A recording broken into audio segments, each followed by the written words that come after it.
RGB 基于去背光来讲，就是整把按键在不亮的状况之下，玩家可以来决定哪些按键是要亮，哪些按键是不亮的，并且要亮的按键中，我们可以决定它要亮什么样的颜色，而这些的过程都是完全从我们的硬体上来做操作设定。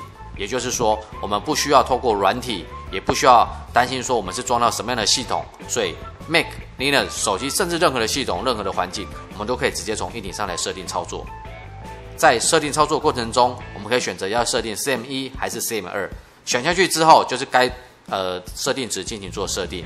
例如以 CM1 来讲的话，预设是 WSD， 这4个按键并且是不同颜色。那此时的 Caps Lock 会变成 FN 键。那按住 N 键就是 Caps Lock 键之后，就可以针对 RGB 这3个颜色进行做调和的设定。那我也可以清楚到这些颜色。那选好颜色之后，它会把颜色直接呈现在 Caps Lock 按键之上。此时我点选我按键想要呈现的地方，点下去之后，它就自动设定好完成。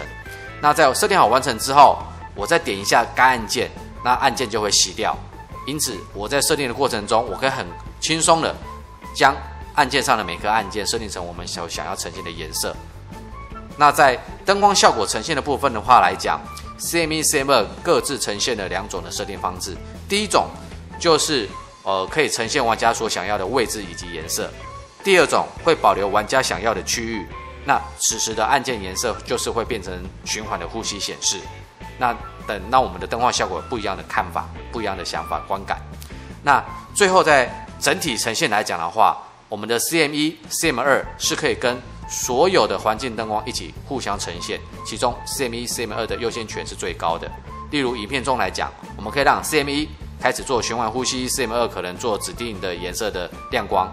至于我们的背景，可能就是设定成RGB 的波浪模式，甚至是单点亮，甚至是圆形涟漪模式，这些都是可以的。